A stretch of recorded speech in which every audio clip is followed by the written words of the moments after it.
Hello everybody, so let's recap what we have done up to now. तो हमने sequence of real number start किया था, है ना। तो इसमें हमने क्या क्या चीज़ें पढ़ी हैं वो थोड़ा सा रिकैप कर लेते हैं, ठीक है। डेफिनेशंस एंड बाकी जो टर्म्स हैं, ठीक है। डेफिनेशन से हमने स्टार्ट किया था। सीक्वेंस क्या होती है? It's a function from natural number to R, it's a sequence of real numbers, right. और क्या कैसे कैसे डिफाइन करते हैं? It's a map from N to R define a sequence of real numbers when the images are arranged in the natural order of natural numbers. Okay, when images are arranged in the natural order of natural numbers. Okay, तो लिखते क्या, notation क्या होती है? Mostly हम S को ऐसे use करते हैं, F of one, F of two, F of three, up to so, ठीक है। तो so this is a natural order of natural numbers. अब क्या वैल्यूज़ है इसकी, उससे कोई फ़र्क नहीं पड़ता। नोटेशंस की बात करें हम यहाँ तक, तो नोटेशंस अलग अलग बुक्स में अलग अलग यूज़ करिए, ठीक है। इसको हम ऐसे भी लिख सकते हैं, ठीक है। कई बार कई बुक्स में इसको इस तरह भी लिखा जाता है, ए एन, ठीक है, या बी एन, किसी से भी नोटेट कर लो आप, ठीक है। तो ये भी इसकी नोटेशन रहती है, ठीक है। उसके बाद आता है नेक्स्ट टर्म आती है हमारे पास, रेंज ऑफ द सीक्वेंस, ठीक है। Range of the sequence, range of the sequence की बात करेंगे। रेंज ऑफ द सीक्वेंस क्या होती है? इट्स अ सेट, ठीक है। फर्स्ट चीज़ तो ये आपने ध्यान रखनी है दैट इट्स अ सेट। अब किस चीज़ का सेट है वो हम देखते हैं। It's a set of set consisting of all distinct elements of a sequence, ठीक है। इसमें क्या आते हैं? सारे यू एन आते हैं such that n belongs to natural number, ठीक है। यू एन क्या है? Elements of the sequence. So range is a set of a sequence, range is a set of a sequence, sorry, the range set of a sequence, range set of a sequence, the range set of a sequence, ठीक है। सो range set of sequence is a set consisting of all distinct element of a sequence, ठीक है। जैसे मेरे पास for example अगर मेरे पास sequence a N है 1/n, तो अगर मैं इसका रेंज सेट लिखूँ, ठीक है, इसका अगर मैं रेंज सेट लिखूँ तो इसको मैं फ़िलहाल यहाँ ऐसे नोटेट कर रहा हूँ। ये इसका रेंज सेट लिखूँ तो क्या बनेगा? सेट, और इसमें पूरी पूरी सीक्वेंस ही आ जाएगी क्योंकि सारे के सारे नंबर्स क्या होंगे? डिस्टिंक्ट, ठीक है। तो ये हम सीक्वेंस होगी, रेंज होगी। कुछ एग्जांपल्स की, तो हमने बेसिक एग्जांपल्स कुछ हैं जो अपने ध्यान रखने हैं, ठीक है, बहुत बेसिक से। जैसे ए एन, ये कोई सीक्वेंस आपके पास, एन ये एक सीक्वेंस है, ठीक है। फिर एक माइनस एन, ये एक सीक्वेंस है, ठीक है। फिर -1 n इंटू एन, ये एक सीक्वेंस है, ठीक है। फिर आपके पास -1 n, ये एक सीक्वेंस है। तो बहुत सारे एग्जांपल्स थे जो हमने करे थे। 1/n सीक्वेंस है, ठीक है। 1 -1/n, ये एक सीक्वेंस है। और क्या, ये एक सीक्वेंस है sin 1/n, ठीक है। तो ऐसी बहुत सारी सीक्वेंसेस आप यहाँ से बना सकते हो, ठीक है। उसके बाद नेक्स्ट थर्ड चीज़ आती है बाउंडेड सीक्वेंस, बाउंडेड सीक्वेंस। तो बाउंडेड जैसे तो नेम ही सजेस्ट कर रहा है इसको कि बाउंडेड सीक्वेंस होती है, sequence is bounded if it's range set is bounded, ठीक है। रेंज सेट हम ऊपर डिफाइन करके आए, ठीक है। तो सीक्वेंस बाउंडेड होगी अगर उसका रेंज सेट जो होगा वो बाउंडेड होगा। Hence a sequence U N is bounded if का bound if there exist a real number K dash and K, दो कोई नंबर मिलेंगे सच दैट क्या होगा? K dash is less than u n less than equal to k for all n belongs to natural number. तभी bounded होगी कि sequence जो है मेरी बाउंडेड है by upper boundary and lower bound, ठीक है। ये अपर और ये लोअर, तो बाउंडेड है, इसको हम कहते हैं कि सीक्वेंस कैसी है? बाउंडेड है, ठीक है। और कई बार हम ऐसे भी लिख सकते हैं that if there exist a number k greater than equal to 0, ठीक है। There exist a number k greater than equal to 0 such that mod of u1 is less than equal to k for all n belongs to natural number. कई बार हम ऐसे ही लिख सकते हैं, ठीक है। और उसके बाद हम क्या है कि सुप्रीमम और इन्फीमम जो होते हैं रेंज सेट के, ठीक है, वही क्या होते हैं सुप्रीमो और इनफीमम सीक्वेंस के, ठीक है। ये रिजल्ट आपने याद रखने हैं। If a range of a sequence is finite, ठीक है, ये भी एक रिजल्ट था जो इम्पोर्टेंट था। अगर रेंज ऑफ द सीक्वेंस, अगर रेंज ऑफ द सीक्वेंस जो है कैसी है, फाइनाइट है, ठीक है, range of the sequence n is finite, इसका मतलब है कि there exist a number a और you can say alpha belongs to R such that an equal to alpha for infinite many values of n, ठीक है। इसका मतलब है कि कोई ना कोई अगर रेंज फाइनाइट है, इसका मतलब कोई ना कोई एक अल्फ़ा बिलोंग्स टू आर, कोई रियल नंबर मिल रहा है सच दैट सीक्वेंस जो है वो वैल्यू ले रही है alpha infinite many values of n, ठीक है। तो एक ये भी हमने रिजल्ट किया था। हाउएवर अगर हम कन्वर्स की बात करें तो वो ट्रू नहीं है। एग्जांपल की बात करें तो हम एग्जांपल कुछ ऐसे बना सकते हैं, 4n इज़ 1 और प्राइम ns, तो n जो 4 वैल्यू है वो कितनी बार रिपीट हुई है, तो 1, और जितने प्राइम है तो प्राइम कितने इनफाइनाइट, तो पर इसमें रेंज क्या है, रेंज इसमें फाइनाइट नहीं है, यहाँ नंबर तो रिपीट हो रहा है, ठीक है, तो कन्वर्स पार्ट ट्रू नहीं है। तो ये आपके पास काउंटर एग्जांपल है, ठीक है, कि ये नंबर 4 जो है इनफाइनाइटली मैनी टाइम्स आ रहा है, पर सीक्वेंस की रेंज की बात करें तो रेंज यहाँ पे कितनी है, इनफाइनाइट, क्यों, क्योंकि n चेंज हो रहा है आपके पास, ठीक है। तो ऐसे हमने एक थोड़ा सा हमने ये इसके बारे में पढ़ा था, बाउंडेड सीक्वेंस, ठीक है। उसके बाद नेक्स्ट टर्म आती है हमारे पास जो कि है मोनोटोन सीक्वेंस, ठीक है। सीक्वेंस की ही टाइप है, बस थोड़ी कंस्टेंट है इस पर, मोनोटोन सीक्वेंस कब मोनोटोन होती है, ठीक है, अगर वो क्या सेटिस्फाई करे, या तो ये सेटिस्फाई करे a n is less than equal to a n plus 1 for all n belongs to natural number, मतलब कि नेक्स्ट टर्म पिछली वाली से बड़ी हो, ठीक है, that is a1 is less then a2 less than a3, इसको हम ऐसे भी लिख सकते हैं ऐसे कि टर्म्स में क्या रिलेशन होगा, ये होगा आपके पास, और ये है, अगर ये रिलेशन सेटिस्फाई कर रहा है इसका मतलब जो आपकी सीक्वेंस है वो है मोनोटोनिकली इंक्रीजिंग, उसको कहेंगे कि आपकी सीक्वेंस है मोनोटोनिकली इंक्रीजिंग सीक्वेंस, अगर ये सेटिस्फाई करता है, ठीक है। कई बार हम इसको ये निकालने के बजाय कई बार हम ये भी कैलकुलेट करते हैं, ए एन अपॉन ये लेस देन 1, ठीक, कई बार हम ऐसे कैलकुलेट कर लेते तो एक ही बात है, कंफ्यूज नहीं होना यहाँ पे, ठीक है। और दूसरा है डिक्रीजिंग, मोनोटोनिकली डिक्रीजिंग, अगर a n is greater than equal to a n plus 1, कि अगर ये हो for all n belongs to natural number, तब हम कहेंगे कि सीक्वेंस आपकी कैसी है, डिक्रीजिंग, मोनोटोनिकली डिक्रीजिंग सीक्वेंस, ठीक है। तो ये दो टर्म्स जो आपने ध्यान रखना है, ठीक है। इसी का एक सब पार्ट आगे आता है जिसमें हम इसको कहते हैं स्ट्रिक्टली मोनोटोन, स्ट्रिक्टली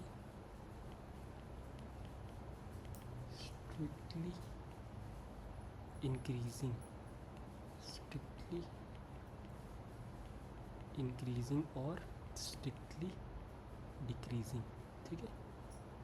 स्ट्रिक्टली का क्या मतलब हुआ, स्ट्रिक्टली का मतलब हुआ कि जैसे पहले इक्वलिटी हो सकती थी, इंक्रीजिंग मतलब a n is less than a n plus 1, यहाँ स्ट्रिक्ट इनक्वलिटी आ गया, पहले इक्वलिटी थी, ठीक है, यहाँ इक्वलिटी की बात हो रही थी, ठीक है, बट यहाँ स्ट्रिक्ट इनइक्वलिटी आ जाएगी आपके पास। तो अगर ये है तो हम कहेंगे कि स्ट्रिक्टली इंक्रीजिंग और स्ट्रिक्टली डिक्रीजिंग है, ठीक है। तो ये टर्म थी। उसके बाद नेक्स्ट टर्म आपके पास थी कौन सी, नेक्स्ट टर्म आपके पास थी eventual nature of a sequence, ठीक है। कई बार होती है सीक्वेंस इवेंचुअली मोनोटोनिकली इंक्रीज हो जाती है, या इवेंचुअली मोनोटोनिकली डिक्रीजिंग होती है, या फिर इवेंचुअली कांस्टेंट हो जाती है। जैसे मैं एग्जांपल लूँ, ये सीक्वेंस 0 1 0 1 1 1 1 1, इवेंचुअली मतलब कुछ टाइम के बाद वो सीक्वेंस कांस्टेंट होगी, इसको कहेंगे, अगर ऐसी सीक्वेंस है तो ये सीक्वेंस है इवेंचुअली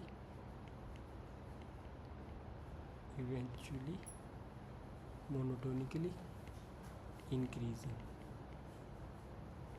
ठीक है। तो इवेंचुअली मोनोटोन डिक्रीजिंग होकर वैसे ही आप इवेंचुअली मोनोटोनिकली इंक्रीजिंग कर सकते हो। मोनोटोनिकली सॉरी ये बनेंगी eventually not increasing but constant, eventually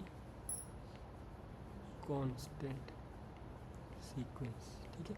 वैसे ही इवेंचुअली मोनोटोनिकली इंक्रीजिंग बना सकते हो आप 0 1 0 1 2 3 4 up to so on.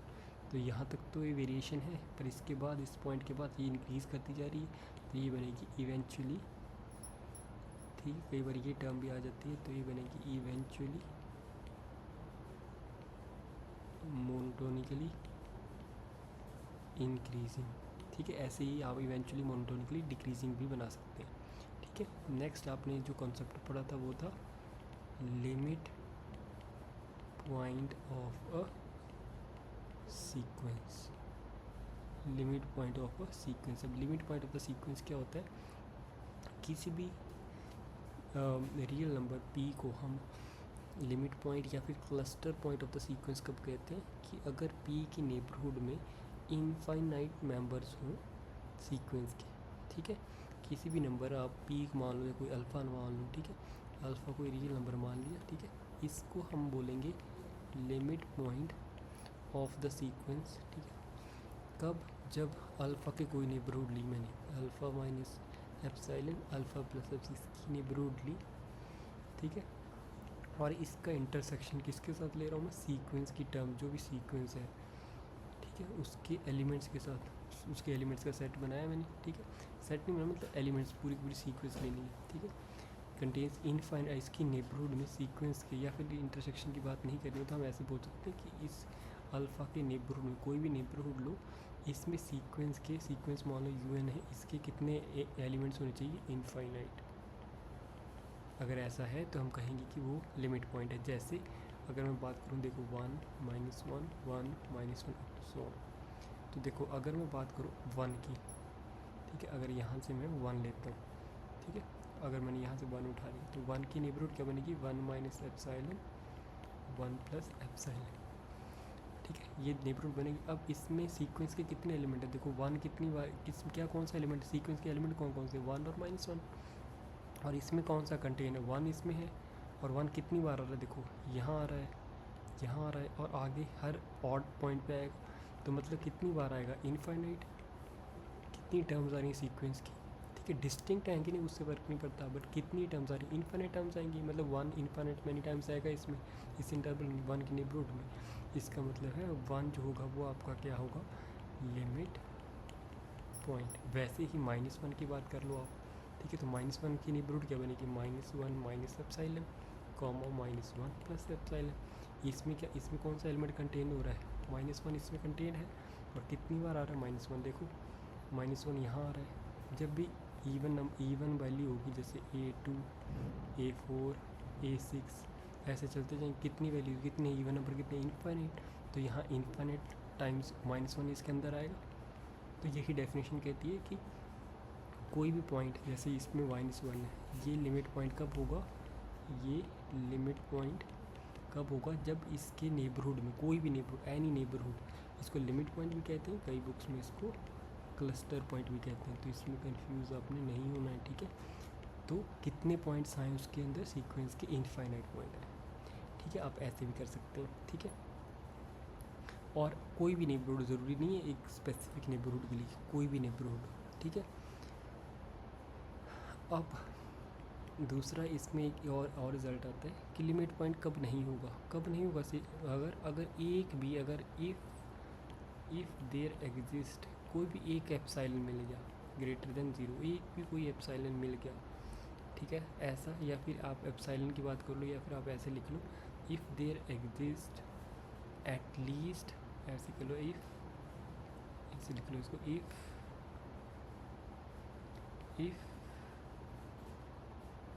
There exist at least, कम से कम एक ऐसी नेबरहुड मिल जाए, एट लीस्ट 1 नेबरहुड ऑफ, मान लो अल्फ़ा की बात कर रहे हैं कि ये नहीं, कि ये लिमिट पॉइंट नहीं है, alpha such that it which contain, या फिर alpha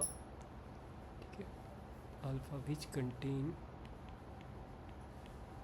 finite number of element of sequence a. अगर इसमें सीक्वेंस के कितने एलिमेंट्स हो, सिर्फ फाइनाइट नंबर ऑफ एलिमेंट्स हो, ठीक है। अगर एक भी ऐसी मिलेगी तो हम कहेंगे कि वो लिमिट पॉइंट नहीं है। जैसे मैं सीक्वेंस की बात करूँ 1/n, ये मैंने सीक्वेंस ले ली, ठीक है,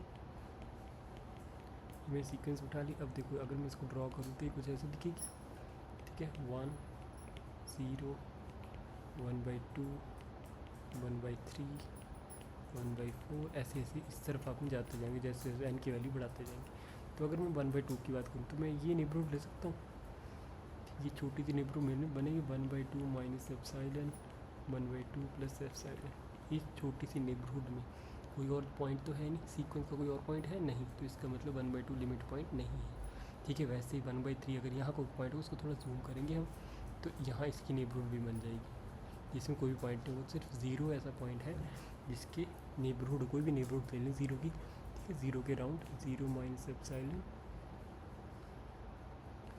ठीक है, 0 minus epsilon and 0 plus epsilon. अगर इसमें बात करेंगे तो इसमें सीक्वेंस के इनफाइनाइट मेंबर्स आ जाएंगे, ठीक है, क्योंकि धीरे धीरे n की वैल्यू बढ़ती जा रही है, n इंक्रीज़ होता जा रहा है आपके पास।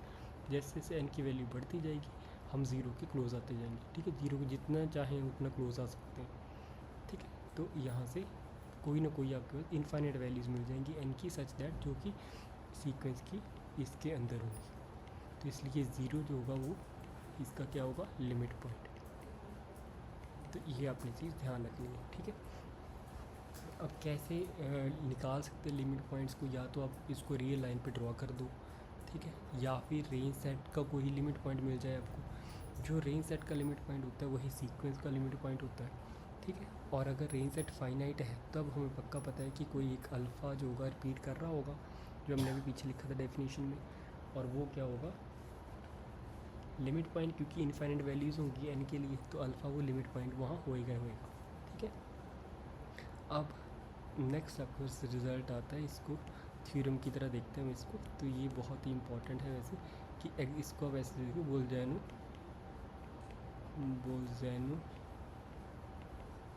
वीस्ट्रस थ्योरम। बोल्ज़ैनो वीस्ट्रस ये क्या कहती है, ये देती है कंफर्मेशन की लिमिट पॉइंट एग्जिस्ट करेगा कि नहीं करेगा। वो कहता है कि अगर इफ़ एवरी, ये आप करेंगे बाउंडेड सीक्वेंस है, बाउंडेड सीक्वेंस, या लिखेंगे एवरी बाउंडेड सीक्वेंस, कोई भी सीक्वेंस अगर बाउंडेड है then it must have a limit point. Every bounded sequence has a limit point. इसमें बात ही खत्म करती है, वो कह रहा है कि अगर हैज़ अ लिमिट पॉइंट, अगर सीक्वेंस बाउंडेड है तो पक्का उसमें लिमिट पॉइंट होगा, ठीक है। और ये हम प्रूव भी कर सकते हैं बड़े आसान तरीके से, इतनी कोई बड़ी बात तो है नहीं, ठीक है, कि अगर सीक्वेंस बाउंडेड है तो इसका मतलब है रेंज बाउंडेड होगी, रेंज जो होगी रेंज सेट, ठीक है, वो कैसा होगा, वो बाउंडेड होगा।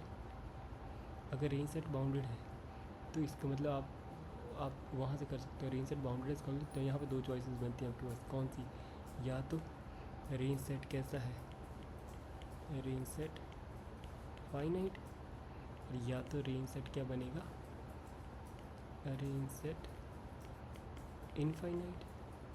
तो अगर तो फाइनाइट है तब हमने देखा था कि एक अल्फ़ा ज़रूर मिलता है हमें, ठीक है, एक अल्फ़ा हमें ज़रूर मिलता है, ठीक है, एक कोई अल्फ़ा रियल नंबर हमें ज़रूर मिलता है, सच दैट सीक्वेंस जो होता है वो अल्फ़ा वैल्यू ले रहा होता है, एक अल्फ़ा हमें पक्का मिलता है, ठीक है, सच दैट जो सीक्वेंस एन होती है वो अल्फ़ा वैल्यू ले रही होती है for infinite values of n. तो इसका मतलब अल्फ़ा लिमिट में मिल गया, तो इस केस में तो ट्रू ही हो गया वो। और अगर वो इनफाइनाइट सेट है, इनफाइनाइट है प्लस अब ऊपर वाली कंडीशन से और हमारे पास कंडीशन क्या आ गई कि वो बाउंडेड है, दो चीज़ें आ गई। तो हम यहाँ पे हम थ्योरम लगा देंगे बोल्ज़ैनो वीस्ट्रस थ्योरम, जो कौन सी वाली, फॉर सेट्स वाली। फॉर सेट्स में वो क्या कहते हैं, अगर ऐसे है बाउंडेड है और सेट बाउंडेड है और इनफाइनाइट है तो उसमें पक्का क्या बनेगा, उसमें पक्का मिलेगा लिमिट पॉइंट। तो ये है प्रूफ इसका, तो इसको आप देख सकते हो, याद भी रख सकते हो, ठीक है। उसके बाद नेक्स्ट हम बात करेंगे कि सब सीक्वेंस की बात करी थी हमने, ठीक है, कि सब सीक्वेंसेस क्या होती हैं, ठीक है। उसके बाद नेक्स्ट जो बात करी थी वो थी सब सीक्वेंस। सब सीक्वेंस नाम से ही क्लियर है, सीक्वेंस का जो सब पार्ट होता है उसको सब सीक्वेंस कहते हैं। जैसे मान लो ये सीक्वेंस है A1 A2 A3 A4 A5 up to so on, ठीक है। ये मैंने कोई सीक्वेंस बना ली। अब इसकी सब सीक्वेंस क्या होगी, मान लो मैंने इसको छोटा फॉर एग्जांपल मान लो मैं ऑर्डर उठा लेता हूँ, यहाँ पे ये उठा लिया, ये उठा लिया, पर मैं इसका ऑर्डर डिस्टर्ब नहीं करूँगा। जैसे A1 A3 A5 ये एक सब सीक्वेंस बन गई, ठीक है। सेकंड मान लो मैं उठा लेता हूँ सिर्फ इवन्स वाले, ठीक है, सीक्वेंस मैं इसकी वो नहीं करूँ, डिस्टर्ब नहीं करूँगा। A2 A4 A6 एक ये सब सीक्वेंस बन गई, ठीक है। अब मान लो मैं सिर्फ कौन से उठा रहा हूँ, 2 और 3 के मल्टीपल उठा रहा हूँ, ठीक है। तो वो कैसे बन जाएगी, ठीक है, 6 A12 A18 A6। तो कितनी सब सीक्वेंस बना सकते, इनफाइनाइट नंबर ऑफ सब सीक्वेंसेस बन सकती हैं, बशर्ते ये ऑर्डर डिस्टर्ब नहीं करना है आपने, वो ऐसे ही रहेंगी। ऐसा नहीं कि A3 पहले लिख दिया A1 बाद में लिखा, ठीक है। तो ये सब सीक्वेंस की बात कर दी हमने कि सब सीक्वेंस क्या होती है, ठीक है। उसके बाद हमने एक और टाइप की सीक्वेंस करी थी जिसका नाम था कॉम्प्लीमेंट्री सब सीक्वेंस, ठीक है। ये इंपॉर्टेंट भी है क्योंकि इनका काम भी आता है आगे, ठीक है। कॉम्प्लीमेंट्री सीक्वेंस कब होती है, मान लो मैंने कोई सीक्वेंस ली AN, ठीक है, AN के एक सब सीक्वेंस ले ली और दूसरी मैंने ले ली AN के डैश, 2 सब सीक्वेंस ले ली मैंने, ठीक है। सीक्वेंस की जितनी मर्जी किसकी 2 सब सीक्वेंसेस हैं, ये AN की 2 सब सीक्वेंसेस हैं, ठीक है। ये दोनों अब देखो कॉम्प्लीमेंट्री कब होंगी, ठीक है।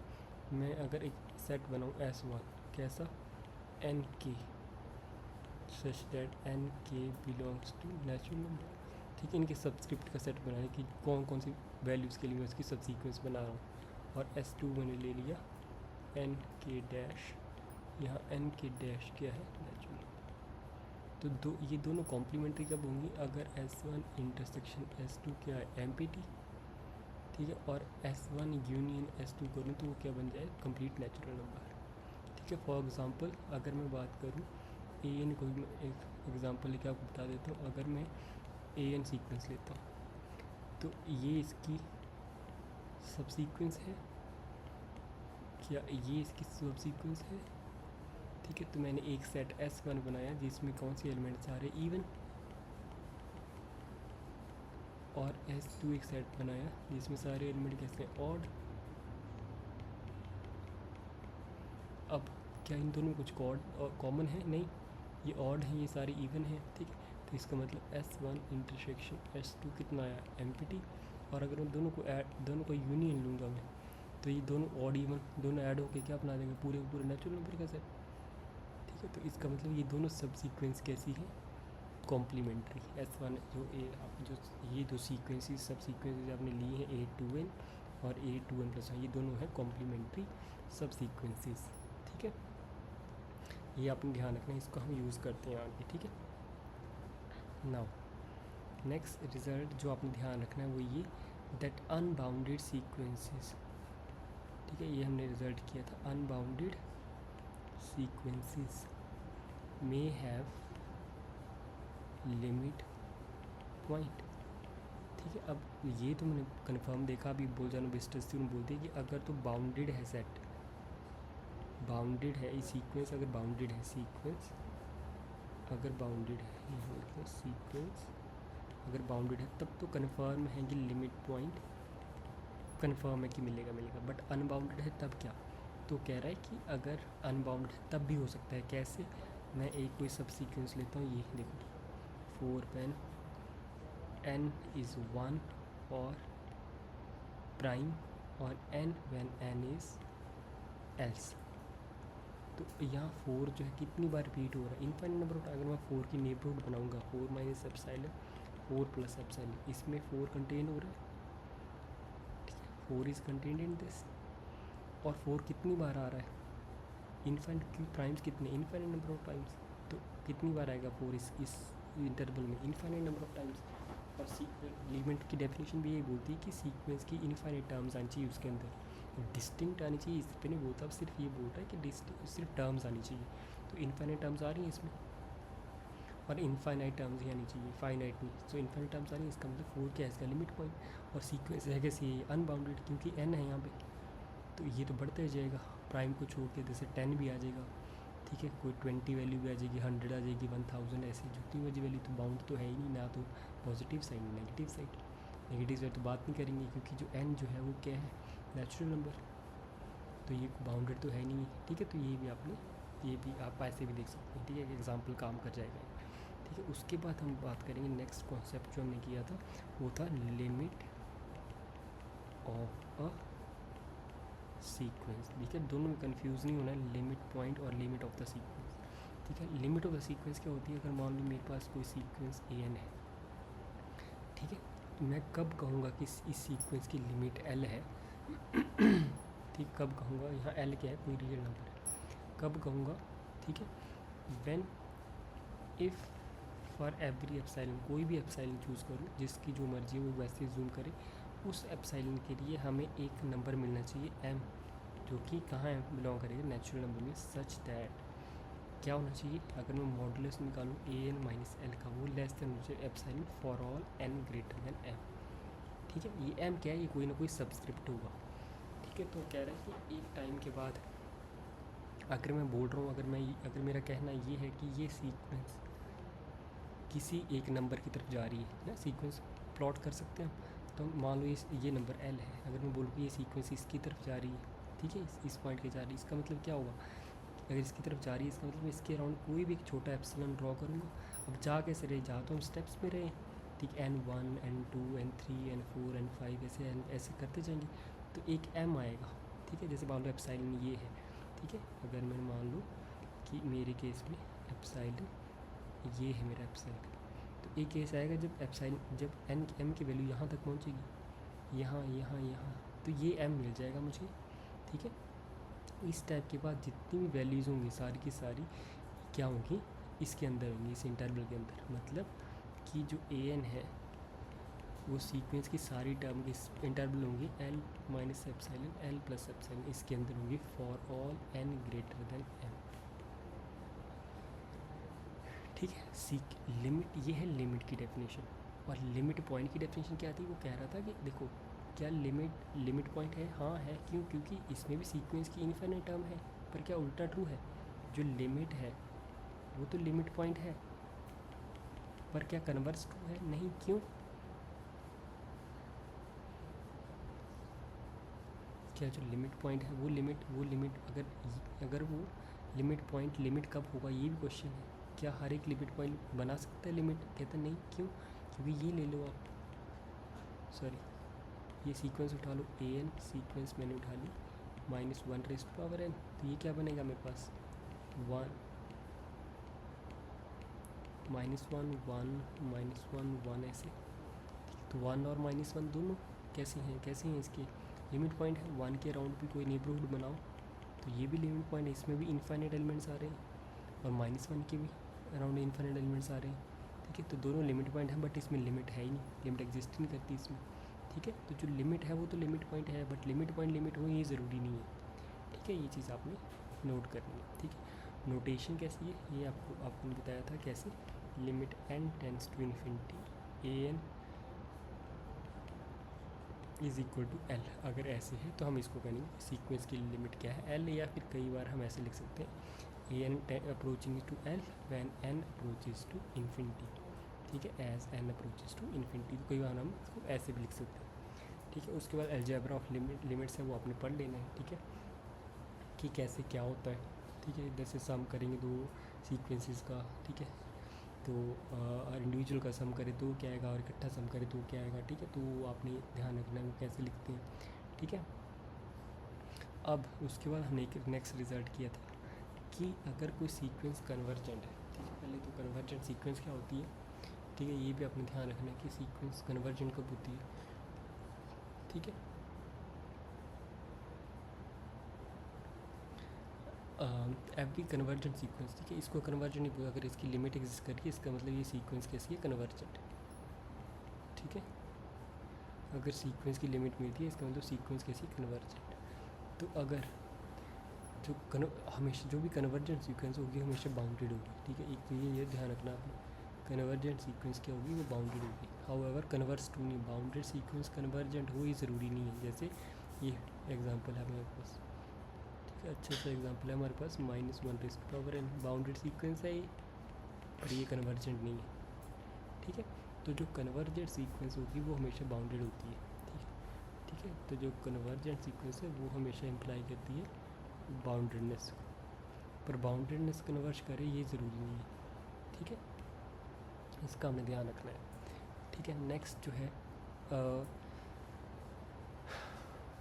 ठीक है, इसको आप ऐसे भी कर सकते हो, मैंने आपको प्रूफ बताया था पहले भी, दोबारा से बता देता हूँ, ठीक है, कि कैसे हम इसको प्रूव करेंगे इफेक्ट को, कि आपके पास जो सीक्वेंस है वो बाउंडेड है कि नहीं है, ठीक है। ठीक है, कैसे करेंगे इसको हम प्रूव कर सकते हैं, कैसे, हमें पता है limit n tending to infinity a n की वैल्यू कितनी है, ए, वो कह रहा है, हमने मान लिया कि सीक्वेंस ए जो है वो कन्वर्जेंट है, हमने बताना है बाउंडेड है कि नहीं, ठीक है। बाउंडेड है, कन्वर्जेंट, तो हमने यही प्रूव करना है कि बाउंडेड है, ठीक है। मतलब उसके अपर एंड लोअर बाउंड मिलेंगे हम, तो अगर कन्वर्जेंट है तो इसका मतलब डेफिनेशन लगा दो, ठीक है, डेफिनेशन लगा दो। डेफिनेशन लगाने का क्या मतलब है कि for given epsilon greater than 0 there exists a number k belongs to natural number such that क्या होगा, an माइनस a का मॉडुलस होगा लेस देन एप्सिलॉन होगा, और all n greater than equal to k, ठीक है, ये ट्रू होगा। तो यहाँ से इसको थोड़ा सा शॉर्ट कर लो, तो ये क्या आएगा, a minus epsilon less than an plus epsilon for all n greater then k, ठीक है, ये ट्रू है। नाउ मतलब सीक्वेंस की सारी टर्म इस इंटरवल में होंगी, कितनी टर्म्स को छोड़ के, फर्स्ट के टर्म्स को छोड़ के, है ना, ऐसे ही है। अब मैं क्या करता हूँ, टेक, हमने क्या किया था, मैक्स लिया था, मैक्सिमम किसका मैक्सिमम लिया था हमने, फर्स्ट ये के टर्म्स उठा ली, क्योंकि हो सकता है शायद मैक्सिमम इधर ही मिल जाए, k-1 और के के बाद की सारी टर्म इसमें, और a plus epsilon, maximum term इसी में से आ सकती है ना कोई ना कोई। इसको मैंने मैक्सिमम को, इसको मैंने मान लिया कैपिटल M, ठीक है, और एक स्मॉल है मान लिया, वो क्या है, मिनिमम मान लिया किसका, a1 a2, हो सकता है शायद बाहर ही मिनिमम मिल जाए a माइनस एप्सिलॉन, ठीक है। अब सीक्वेंस तो इनके अंदर तो है ही, सीक्वेंस इसके अंदर तो है ही, ठीक है, ये तो हमें दिख ही रहा है, ठीक है। तो इसका मतलब है अगर इसके ज़्यादा, इसके अगर अगर तो यही नंबर आ गया तब तो ठीक है, तब तो यही काम कर जाएगा, अगर नहीं तो अगर इसमें से कुछ हुआ तो हम बाउंड बाई दैट नंबर कर देंगे। एम जो मैक्सिमम होगा वो तो इन सबसे बड़ा ही होगा ना, ठीक है। ये नंबर भी यहाँ है ना आपके पास, यहाँ है, ठीक है, ये नंबर तो यहाँ है ऑलरेडी, ठीक है, ये नंबर यहाँ है ऑलरेडी, तो मैक्सिमम या तो ये आएगा या इससे बड़ा आएगा कोई, ठीक है। तो यहाँ ग्रेटर देन करके हम लिख सकते हैं दैट नंबर भी, तो एम तो होगा, मैक्सिमम होगा, इसका मतलब यहाँ small m less than an less than capital M, ठीक है। तो ये यहाँ पे हमें मिल गए bounds for all n belongs natural number, इसका मतलब सीक्वेंस n क्या होगा, बाउंडेड, ठीक है। कन्वर्स का रीज़न मैंने आपको दे दिया कि ज़रूरी नहीं है वो जो बाउंडेड सीक्वेंस है वो कन्वर्जेंट हो, ठीक है। अब अगर लिमिट, एक और नेक्स्ट हमने रिजल्ट किया था कि अगर लिमिट ऑफ जो कन्वर्जेंट सीक्वेंस होती है वो हमेशा यूनिक होती है, ठीक है। Limit of the convergent sequence is always unique, वो आपने ध्यान रखना है, ठीक है।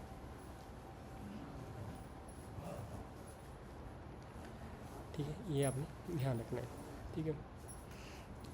अब एक और कुछ रिजल्ट्स हैं जो हेल्प करती हैं आपको लिमिट्स निकालने में। अगर limit n tend to infinity, ठीक है, an की वैल्यू आ रही है l, तो इसका मतलब limit n tending to infinity mod an, या इसकी निकालोगे तो वो आएगा मॉड l, ठीक है। हालांकि कन्वर्स ट्रू नहीं है, ठीक है, ये आपने ध्यान रखना। वही सीक्वेंस दोबारा से ये उठा लो आप, ठीक है, कि इसका मॉड n निकालूंगा तब तो मुझे पता है 1 आएगी, पर अगर सिंपली बात अगर मैं इसकी लिमिट की बात करूँ तो ये एग्जिस्ट नहीं करती, ठीक है। हालांकि अगर मैं limit n tending to infinity mod an की बात करूँ तो वो हमेशा 1 आएगी, ठीक है। तो आप ऐसे कुछ रिजल्ट्स ध्यान रख सकते हैं, ठीक है।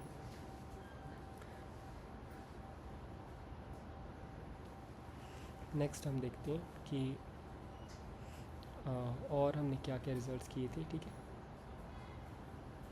कि अगर सीक्वेंस के पास एक से ज़्यादा लिमिट पॉइंट है तो वो कन्वर्जन नहीं हो सकती, ठीक है। कन्वर्जन के लिए क्या क्या कंडीशन थी कि वो एक ही उसका लिमिट पॉइंट होना चाहिए, ठीक है। अगर उसके पास एक ही है, unbounded sequence can not converge to a real number, ठीक है। वो कन्वर्ज नहीं कर सकती किसी एक रियल नंबर पे, ठीक है। और अगर सीक्वेंस के पास लिमिट पॉइंट है तो ज़रूरी नहीं है कि, ठीक है, कि वो कन्वर्ज ही करे, ठीक है। उसका एग्जांपल भी हमने किया था, ठीक है। मोनोटोन सीक्वेंस, ठीक है। ये अच्छा रिजल्ट, एक रिज़ल्ट और आता है कि अगर मोनोटोन सीक्वेंस बाउंडेड है तो वो डेफिनेटली कन्वर्ज करेगी, ठीक है। मोनोटोन सीक्वेंस अगर बाउंडेड है तो वो कन्वर्ज करेगी, इफ़ एंड ओनली इफ़, ठीक है। ये ऐसे करके इसको ऐसे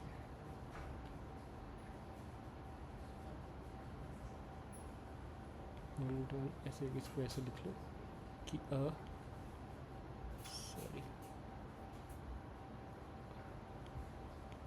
monotone sequence AN is convergent if and only if it is bounded,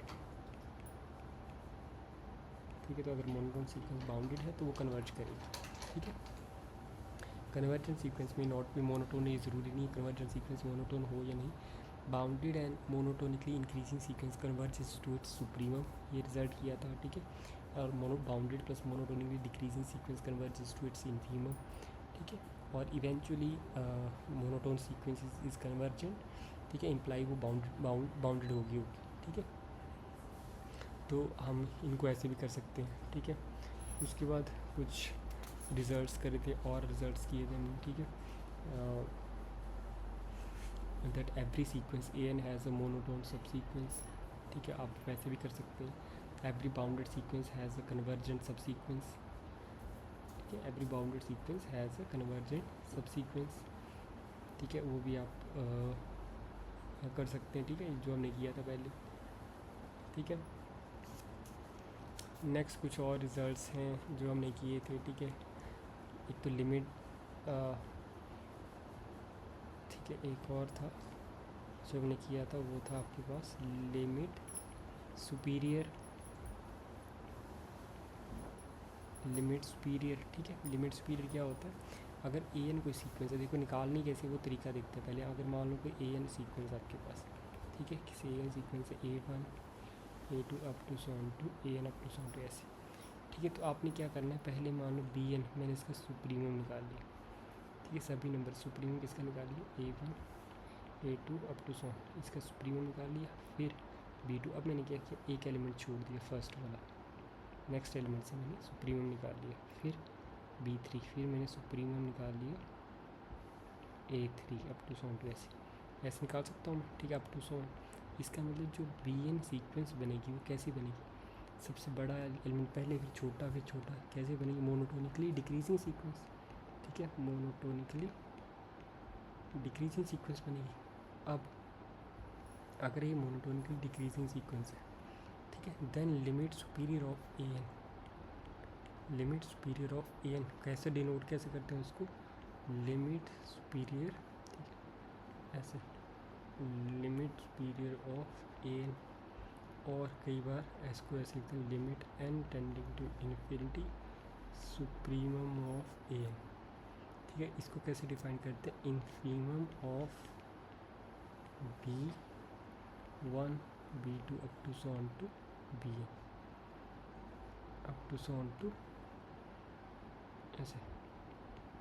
इसका जो इन्फीमम होगा उसको हम कहेंगे कि वो क्या है, उसका लिमिट सुपीरियर, ठीक है। पहले हमने सुप्रीमम निकाला सबका, और फिर हमने उसका इन्फीमम लेना, जो सीक्वेंस बनेगी उसका हमने इन्फीमम लेना, डिक्रीजिंग सीक्वेंस है ना, ठीक है। फिर हमने इसका इन्फीमम ले लेना। अब अगर ये जो AN सीक्वेंस है वो बाउंडेड एबव नहीं है, ठीक है। जब अगर ये सीक्वेंस बाउंडेड एबव नहीं है, अगर बाउंडेड एबव नहीं है तो सुप्रीमम B1 क्या बनेगा, इन्फिनिटी बनेगा। B2 क्या बनेगा, इन्फिनिटी, ठीक है। तो सुप्रीमम क्या आएगा, इन्फिनिटी, ठीक है। क्लियर है ये, आप कर सकते हो इसको यहाँ से, ठीक है। तो आपने यहाँ से ये निकाल लेना कि कैसे हमने इसको यहाँ से करना है, ठीक है। जैसे एग्जांपल की बात करूँ, अगर मैं एग्जांपल देना चाहूँ यहाँ पे, तो अगर मैं सीक्वेंस an उठा लूँ -1 n, ठीक है, तो सीक्वेंस क्या बनेगी -1 1 -1 1 अप टू सो ऑन ऐसे। अब b1 निकालो, क्या बनेगा, supremum of all these elements, क्या आएगा 1। b2 भी इतना आएगा, सुप्रीमम माइनस, ठीक है, इस एक पॉइंट छोड़ दो, फिर भी क्या आएगा 1, ऐसे 1 1 बनता जाएगा।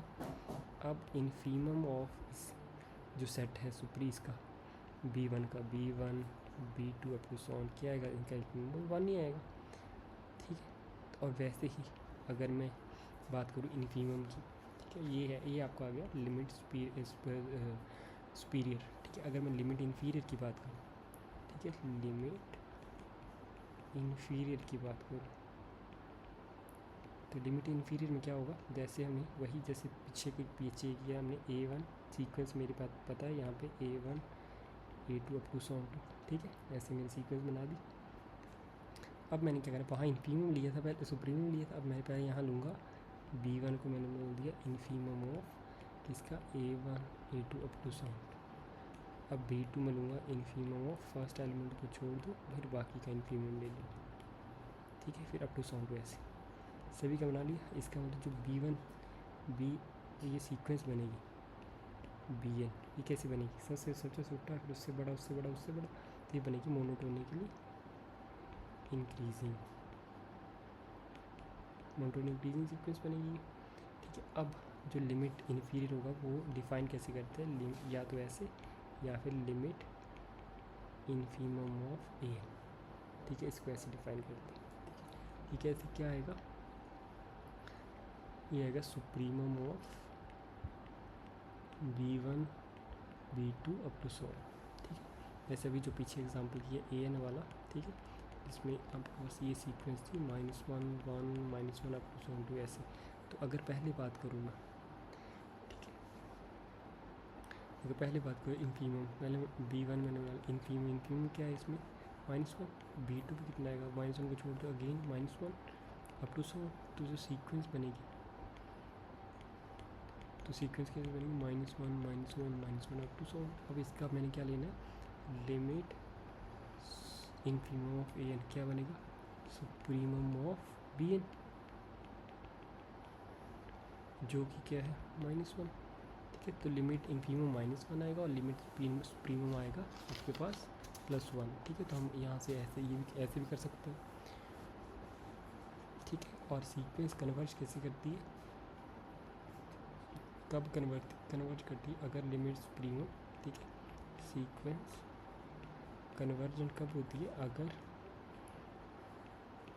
इफ़ एंड ओनली इफ़ आप ये बोलो कि limit supremum of an equal to limit infimum of an, अगर ये होल्ड कर जाता है तो हम कहेंगे कि आपकी जो सीक्वेंस है वो कन्वर्जेंट है, ठीक है। कन्वर्जेंट सीक्वेंस के बारे में चर्चा कर ली हमने कि क्या होती है क्या नहीं, ठीक है। नेक्स्ट आता है आपके पास, नेक्स्ट आती है डाइवर्जेंट सीक्वेंस, ठीक है। डाइवर्जेंट सीक्वेंस नाम ही बता रहा है कि जो सीक्वेंस जो कन्वर्ज ना करे, ठीक है। इसका मतलब, या फिर अगर दूसरी डेफिनेशन में लिखना कि limit infimum of an limit supremum of an क्या आ जाए, प्लस इन्फिनिटी, ठीक है, या फिर माइनस इन्फिनिटी। अगर दोनों में से कोई एक हो तो हम कहेंगे कि वो कैसी है, डाइवर्जेंट, ठीक है। तो जो डाइवर्जेंट सीक्वेंस होती है वो अनबाउंडेड होती है एक साइड से, ठीक है। और ये भी है कि unbounded sequences sometimes may not be divergent sequence. जैसे हम एग्जांपल ले लें an -1n और n, ठीक है, ये अनबाउंडेड है,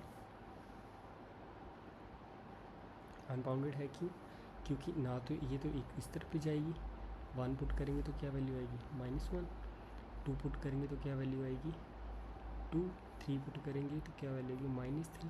तो दोनों तरफ बढ़ रही है, इस तरफ भी बढ़ रही है, इस तरफ, दोनों किसी तरफ भी बाउंड्री है, तो अनबाउंडेड एबव है और अनबाउंडेड बिलो है, ठीक है।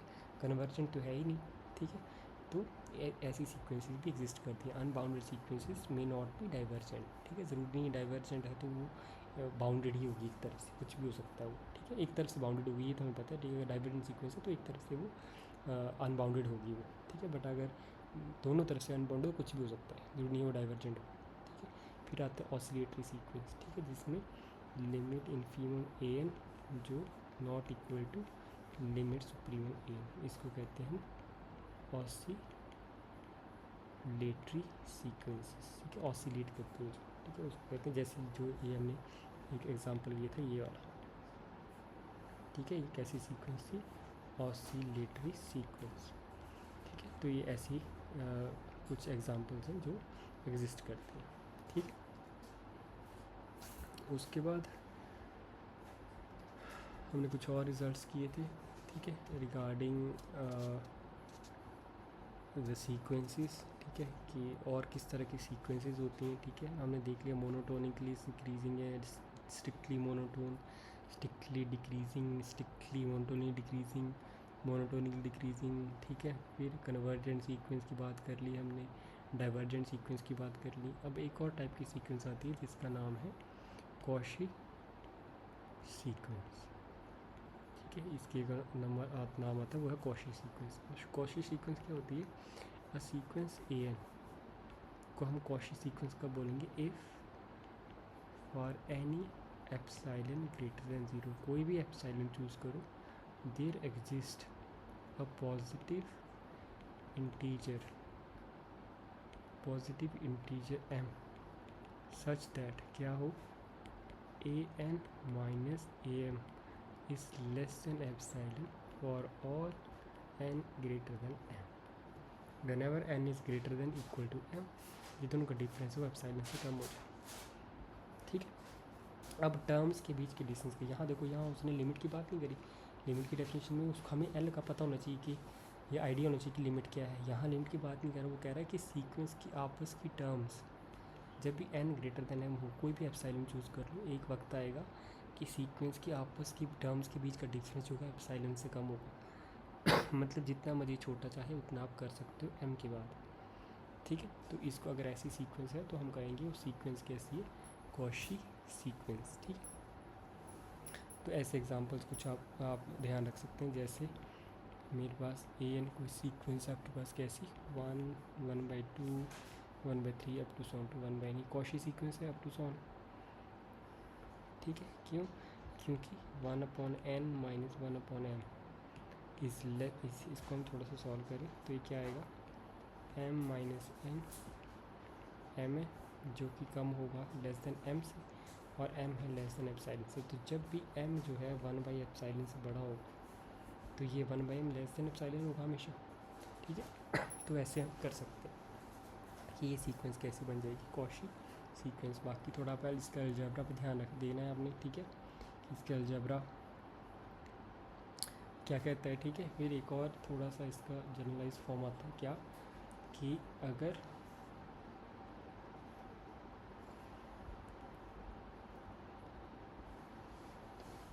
ठीक है, अगर एक है, इसको भी लिख लेते पहले कि कॉशी सीक्वेंस ऑफ डी, तब है Cauchy criteria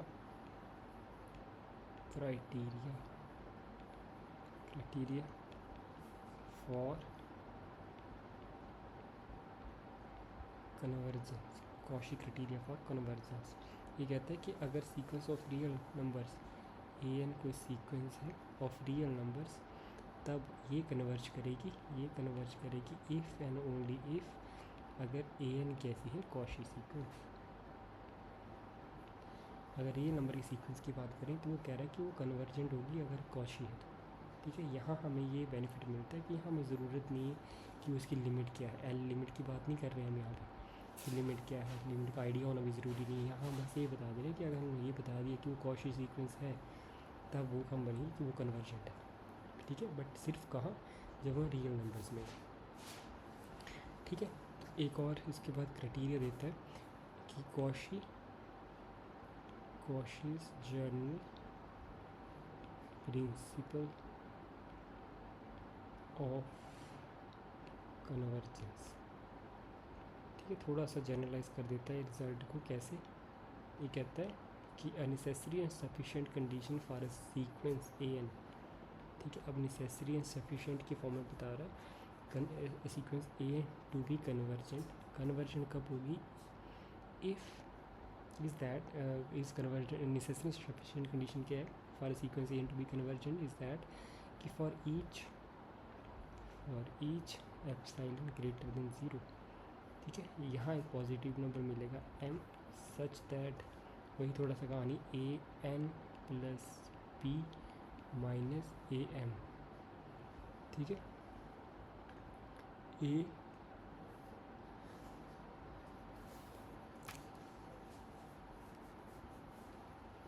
N plus p minus a n less than epsilon for all n greater than equal to m and p greater than equal to zero, ठीक है। तो वही थोड़ा थोड़ा वैसे ही आ जाता है जैसे हमने पीछे किया है, ठीक है, बस थोड़ी सी वेरिएशन है कि उसने यहाँ पे पी की फॉर्म में दिया है उसे, ठीक है। तो ये प्रिंसिपल कब यूज़ करते हैं जब लिमिट एल जो होती है वो हमें पता ना हो कि क्या है, ठीक है, और कोई गैस भी नहीं लगा पा रहे हो कि ये वो है लिमिट या नहीं है, ठीक है। तो तब हम इसको इस क्राइटेरिया को हम यूज़ करते हैं ऐसे सिनेरियोज में, ठीक है। उसके बाद हमने कुछ रिजल्ट्स किए थे, लिमिट्स के ऊपर बात चर्चा करी थी हमने, ठीक है। हमने कुछ रिजल्ट्स पढ़े थे कि जैसे हमने कॉशी क्राइटेरिया पढ़ा, ठीक है। ये रिजल्ट्स हैं जो आपने याद रखने हैं, ठीक है। बार बार मैं इन बातों पे को जोर दे रहा हूँ कि आपने रिजल्ट याद करने, जैसे कॉशीज़ फर्स्ट थ्योरम क्या थी कि अगर लिमिट ए एन अगर मान लो ज़ीरो आती है, ठीक है, वैसे तो एल के लिए, बट अगर ये ज़ीरो आती है देन मैं अगर ये निकालूँ A1 A2 up to so on to a n by n, तो ये भी ज़ीरो होगी, ठीक है। और इन जनरल हमने तो इन जनरल रिजल्ट पढ़ा था, ठीक है, वो क्या था कि अगर limit and if limit a n अगर इसकी लिमिट आती है आपके पास एल, तो limit n tending to infinity A1 A2 up to so on to a n by n की लिमिट में कितनी होगी एल, ठीक है। हमने जनरल वे में करा था ये, ठीक है। क्वेश्चन कन्वर्स इसका ट्रू नहीं था, ठीक है, वो हमने बता दिया था, ठीक है। उसके बाद इसी का नेक्स्ट पार्ट, ठीक है, Cauchy second theorem on limits, Cauchy's second theorem on limits, वो क्या थी कि अगर सीक्वेंस ए एन कन्वर्ज करती है एल नॉट ज़ीरो, ठीक है, ज़ीरो नहीं है, देन और क्या दिया है, और साथ में सीक्वेंस होनी चाहिए पॉजिटिव, ऊपर उसमें उस सीक्वेंस में कोई भी कंस्ट्रेंट नहीं था, ठीक है, ए एन के ऊपर कि ए एन पॉजिटिव या नेगेटिव या कुछ नहीं, पर इसमें वो कह रहा है कि ए एन जो हो पॉजिटिव हो, ये ध्यान रखना सेकंड में, ये ज़रूरी है, पॉजिटिव टर्म की सीक्वेंस है। देन अगर ऐसा है then limit A1 A2 up to so on to a n raised power 1 by n भी क्या होगा एल, ठीक है। तो वो कह रहा है कि sequence a n it is tending to l, l non zero है और सीक्वेंस की सारी टर्म पॉजिटिव है, पॉजिटिव टर्म की सीक्वेंस है, तब हम इसका प्रोडक्ट रेस्ट पावर या ज्योमेट्रिक मीन की बात करें वो भी कितना होगा एल होगा, ठीक है। तो आपने इसका भी ध्यान रखना कि ये भी एक रिज़ल्ट है, ठीक है, जो भी यूज़ करते हैं हम लिमिट्स निकालने के लिए, ठीक है। उसके बाद हमने एक और रिज़ल्ट किया था, ठीक है, जिसका नाम था सिज़ेरो थ्योरम,